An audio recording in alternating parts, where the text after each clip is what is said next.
Review మీద కమలాపురం రావడం జరిగింది. కమలాపురం నియోజకవర్గంలో దాదాపుగా ఎలక్షన్స్ పీస్ఫుల్గా స్మూత్గా జరిగినాయి. పోలీస్ విభాగం అంతా కూడా చాలా హార్డ్ వర్క్ చేస్తూ ఏది కూడా అవాంఛనీయ సంఘటన జరుపుకోకుండా చూడగలిగింది. ఇంకా ఇప్పుడు కౌంటింగ్ రోజు ఇంకా కొద్దిగా డిస్టర్బెన్స్ జరిగే ఒక ఇంటెలిజెన్స్ ఇన్పుట్ ఉండే సందర్భంగా మనం దాని మీద కూడా ప్రత్యేకంగా ఒక ప్లాన్ పెట్టాము, బందోబస్తు ప్లాన్ చేశాము.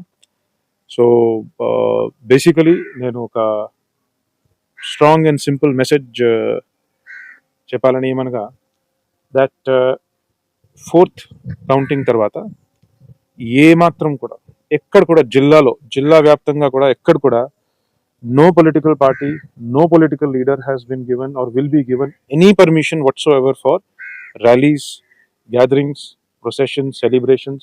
ఇటువంటి పర్మిషన్స్ ఏమి ఉండదు.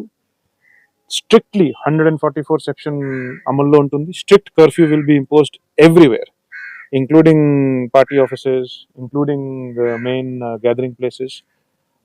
అదే క్రమంలో కొంతమంది మీద ఖచ్చితంగా మనం ఇప్పటి నుంచి ఐడెంటిఫై చేసి కొంతమంది మీద హౌస్ డిటెన్షన్స్, కొంతమంది మీద ఎక్స్టర్న్మెంట్స్ కూడా అవుతాయి. సో అందరూ కూడా పోలీస్ డిపార్ట్మెంట్ ఏదైతే ఇప్పుడు చట్టపరమైన పబ్లిక్ ఇంట్రెస్ట్లో ఏదైతే చర్యలు ఇప్పుడు మనం తీసుకుపోతున్నామో ఆ విషయంలో అందరూ కూడా మాకు వారి సహకారం అందించాలి అని నేను రిక్వెస్ట్ చేస్తున్నాను.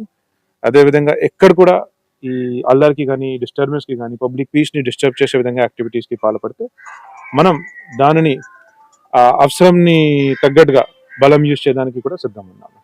Thank you.